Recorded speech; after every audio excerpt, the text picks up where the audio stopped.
Olá, pessoal! Vamos para a leitura de mais um capítulo. Capítulo 7. O que há de certo com você? Aquele que não conheceu o pecado, ele o fez pecado por nós, para que nele fôssemos feitos justiça de Deus. 2 Coríntios 5:21. Você acabou de ler sobre fracassos e fraquezas que todos nós carregamos. Mas, como mencionei, falhar não faz de você um fracasso. Há uma verdade maior que o fato de errar algumas vezes. Não importam quais são as suas fraquezas e seus fracassos, através de Cristo você ainda é justo aos olhos de Deus. É importante que você preste muita atenção neste capítulo, porque se não entender o que significa ser a justiça de Deus através de Cristo, será muito difícil, se não impossível, entender o amor, a aprovação e a aceitação de Deus e a liberdade que temos nele e através dele. O desejo do diabo é fazer você pensar e sentir como se houvesse sempre algo de errado com você.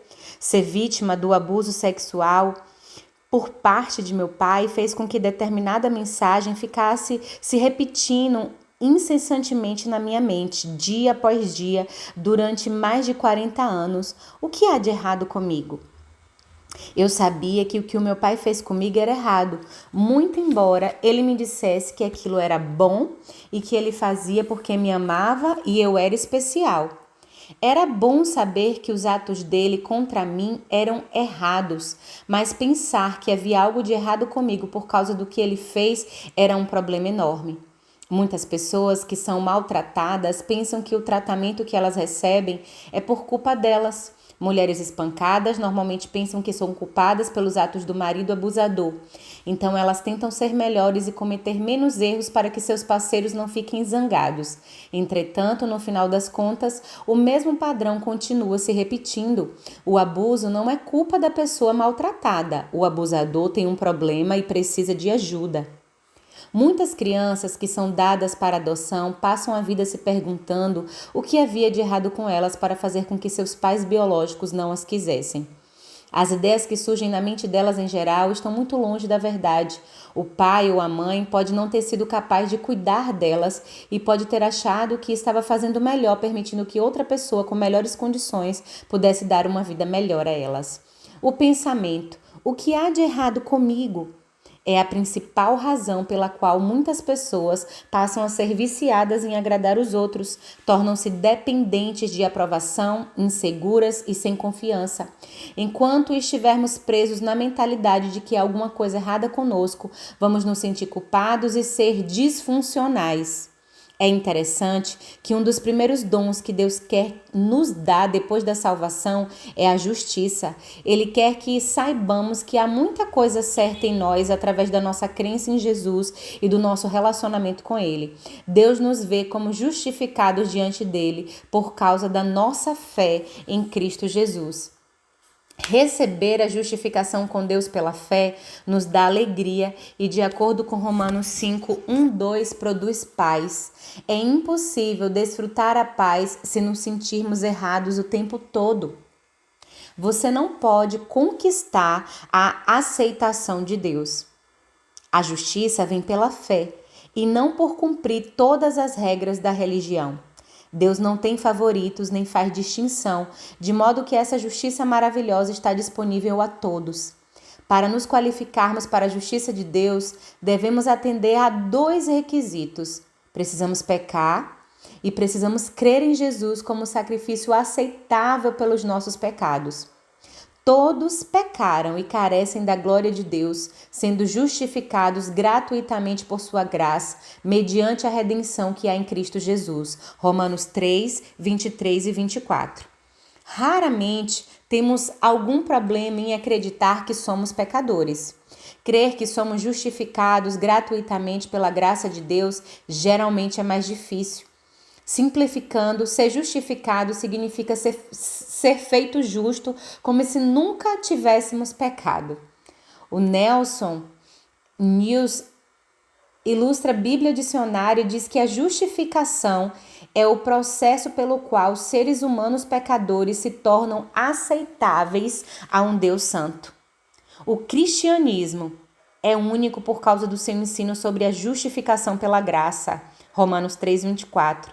Ele continua dizendo que a justificação se baseia na obra de Cristo, realizada através do seu sangue, e é trazida ao seu povo através da sua ressurreição. Podemos ler tudo sobre ser justificados diante de Deus através da fé, mas até a justiça se tornar uma realidade para nós, geralmente leva algum tempo. A nossa mente precisa ser renovada para crer que Cristo nos justificou diante de Deus. Além disso, precisamos entender que não pensar mais que alguma coisa errada conosco é perfeitamente aceitável para Deus. Também é perfeitamente aceitável pensar que alguma coisa está certa conosco através de Jesus, enquanto também estamos abertos à convicção e à correção dele. O apóstolo Paulo era um fariseu, um cumpridor estrito de todas as normas e regulamentos da lei judaica, até ser gloriosamente salvo pela graça de Deus. Ele queria compreender o tipo certo de justiça e orou por isso em Filipenses 3:9. E ser achado nele, não tendo justiça própria que procede de lei, senão a que é mediante a fé em Cristo, a justiça que procede de Deus baseada na fé. Embora poucos cristãos pensem que devem cumprir normas e regulamentos do Antigo Testamento, alguns são muito bons em criar as próprias regras. Outros podem frequentar uma igreja que cria regras para eles seguirem. Estudar a palavra de Deus é um dos melhores investimentos de tempo e energia que podemos fazer, mas nunca devemos fazer disso uma lei. Se eu deixar de estudar a Bíblia um dia, eu não preciso me sentir culpado ou me perguntar se Deus está insatisfeito comigo. Somos encorajados a orar, mas o Novo Testamento não nos dá nenhuma regra sobre orar, a não ser o fato que devemos fazê-lo. Um pastor pode dizer que você deve orar pelo menos 1 hora por dia e a congregação dele pode interpretar isso como uma nova regra que eles precisam seguir para ser aceitáveis diante de Deus. Mas orar 1 hora por dia é somente a opinião do pastor, não é algo que se baseia nas escrituras. Jesus realmente disse aos seus discípulos quando estava no jardim de Getsemane: então, nem 1 hora puderdes vos vigiar comigo? Mateus 26:40.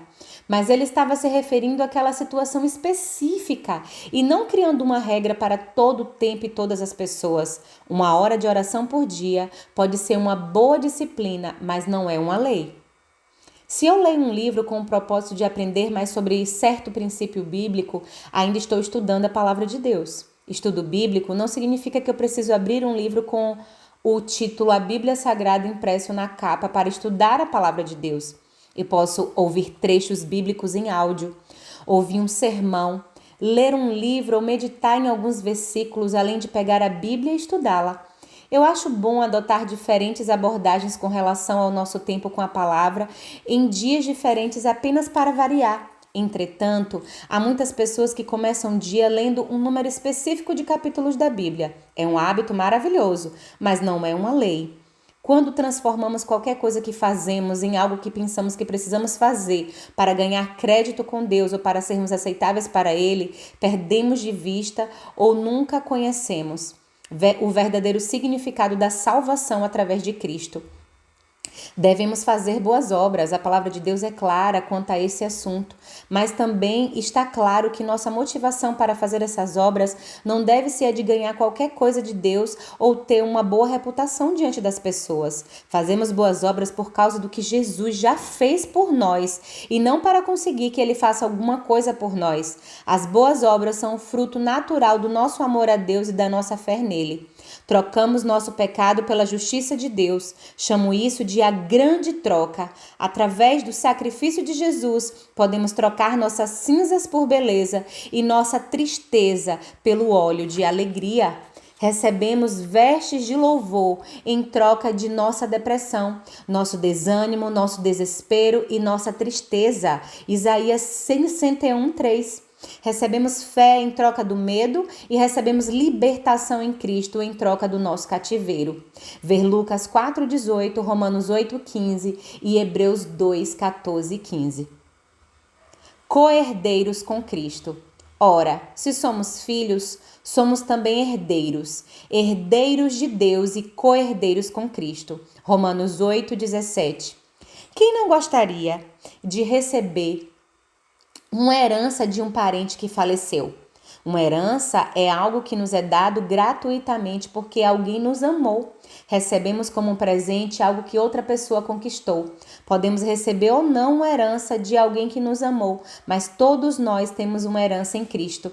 Isso significa que tudo que Jesus recebe do Pai por causa da sua obediência de sofrer e morrer no nosso lugar, nós também recebemos em virtude de estarmos nele pela fé. Que extraordinário! Em Cristo nós herdamos tudo que Deus tem e é. É difícil imaginar uma coisa assim. Essa verdade espiritual é maravilhosa demais para podermos entendê-la com nossa mente em sua plenitude, de modo que a recebemos pela fé porque a palavra de Deus nos ensina que ela é verdadeira. Eu gosto de explicar isso usando um exemplo pessoal. Quando Dave e eu nos casamos, eu não tinha carro, mas ele sim. Eu não tinha dinheiro, mas ele sim. De repente, quando eu disse sim, eu tinha um carro e dinheiro. Eu ainda não havia feito nada de certo ou de errado como esposa dele. Eu apenas havia recebido Dave como meu marido para toda a vida e havia assumido o compromisso de honrá-lo, obedecer a ele e amá-lo em todas as circunstâncias. Então, bum! Tudo que ele possuía passou a ser meu também. Se eu possuísse alguma coisa, tudo teria se tornado dele, mas eu não tinha nada a oferecer além de mim mesma. E Dave me recebeu como eu estava. Eu estava como nós quando vamos a Cristo. Não temos nada a oferecer a Jesus quando vamos a Ele, a não ser nosso pecado e a nossa vida. Ele aceita o que temos e nos dá de volta o perdão dos pecados, a justiça diante de Deus e uma vida muito melhor do que aquela que entregamos a Ele.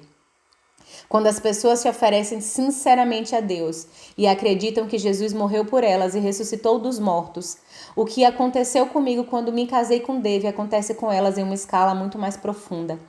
Tudo que Deus possui é disponibilizado para elas, não porque elas tenham alguma coisa a oferecer em troca, mas porque Deus é bom. Revista-se da justiça. Efésios 6, 10 ao 18, nos dá algumas instruções acerca da batalha espiritual, de como derrotar o nosso inimigo, o diabo. Vencê-lo não é tão difícil quanto você pode imaginar. Tudo que realmente precisamos fazer é usar a armadura que Deus concedeu a todo crente em Jesus. Essa armadura é composta pelo cinturão da verdade, pela couraça da justiça, pelo escudo da fé, pelas sandálias da paz, pelo capacete da salvação e pela espada do Espírito, que é a palavra de Deus. Então, cobrimos tudo com orações em todo o tempo no Espírito. Observe que essas passagens nos dizem que Deus fornece essa armadura e nos dão instruções de como vesti-la. Uma coisa é ter algo, mas usá-lo é bem diferente. Uma explicação simples dessas peças de armadura nos ensina que devemos conhecer a verdade, vestir a nossa justiça, entender quem somos em Cristo, colocar o capacete da salvação, pensar como um cristão deve pensar, andar em paz e abordar tudo na vida com fé. Além disso, empunhamos a espada do Espírito nos levantando contra as mentiras de Satanás com a verdade da palavra de Deus. E por último, devemos orar por absolutamente tudo. O que significa se revestir da justiça? Significa saber que você é amado e justificado e está em posição de retidão diante de Deus. Não significa ignorar o pecado ou negar que você peca, mas saber que você é perdoado e não precisa se sentir culpado nem condenado. Quer dizer que você acredita que se tornou aceitável a Deus através da fé em Cristo Jesus. Isso capacita para ser seguro e confiante e não inseguro, para se valorizar porque Deus valoriza e para reconhecer e abraçar sua singularidade. Vestir a justiça o liberta para ser autêntico, porque você se convenceu de que seu valor não se baseia no que as pessoas pensam a seu respeito, mas no que Deus pensa sobre você. Um comportamento reto. Um pessegueiro produz pêssegos e não precisa se esforçar para fazer isso. Uma macieira produz maçãs e ela não precisa se esforçar para fazer isso. Árvores simplesmente produzem o que são. Do mesmo modo, pessoas justas produzem um comportamento reto e não precisam se esforçar para fazer isso porque elas produzem o fruto de quem são.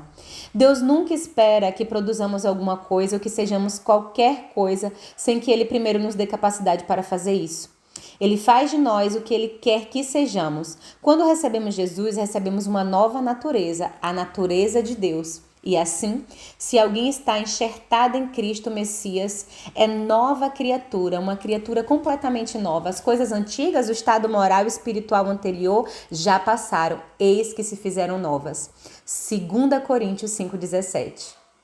Os novos crentes em Cristo estão cheios de possibilidades maravilhosas. Se são carecas, não começam a nascer cabelos de repente. E se tem mau humor, isso não desaparece imediatamente. O que os novos crentes têm são novas possibilidades. Eles se tornam uma argila espiritual nova e fresca. E se permitirem que o Espírito Santo trabalhe com eles, serão transformados à imagem de Jesus Cristo. Eu gosto de dizer que quando recebemos Cristo, recebemos a semente de Deus. Espiritualmente falando, ficamos grávidos, por assim dizer, de tudo o que Deus é. Ainda precisamos dar à luz essas coisas e isso requer tempo e paciência. Na noite passada, recebemos a visita de nosso filho que nos mostrou uma fotografia dele quando bebê, deitado de barriga para baixo no peito de Dave. Então eu perguntei ao nosso filho, qual dos seus meninos se parece com você nessa foto? E ele citou um deles imediatamente. Todos nós queremos que os nossos filhos se pareçam conosco ou ajam como nós. E Deus quer o mesmo de nós. Ele quer que nosso comportamento imite o dele. Jesus disse, quem me vê a mim, vê o Pai. João 14,9. E deveríamos poder dizer, se você me viu, você viu Jesus. Somos seus embaixadores, uma vez que representamos a Cristo. 2 Coríntios 5,20. Assim como nossos filhos têm o nosso DNA neles, temos o DNA do Pai espiritualmente em nós. Se sabemos que somos retos diante dele, produziremos um comportamento segundo Deus. Quando sabemos quem somos nele, não temos de nos esforçar para ser bons, então produziremos bondade. Uma vez que sabemos disso, ser um cristão não é mais um esforço. Não nos exaurimos tentando viver como Ele gostaria que vivêssemos. Simplesmente vamos a Jesus e confiamos nele para extrair de nós o que Ele colocou em nós. O Espírito Santo vive em nós, 2 Timóteo 1,14. Assim, temos todo o fruto do Espírito Santo em nós. Apenas precisamos aprender a andar pelo Espírito em vez de andar pela carne, e logo haverá frutos brotando em toda parte. Pare de tentar ser uma coisa que você já é. Não há necessidade de se esforçar para ser reto quando a justiça, a retidão de Deus já lhe foi dada através da sua fé em Jesus. Mais adiante, neste livro, eu falarei mais de retidão, porque ela é um dos presentes mais importantes e valiosos que Deus nos oferece. Um presente que precisamos garantir que entendemos e recebemos.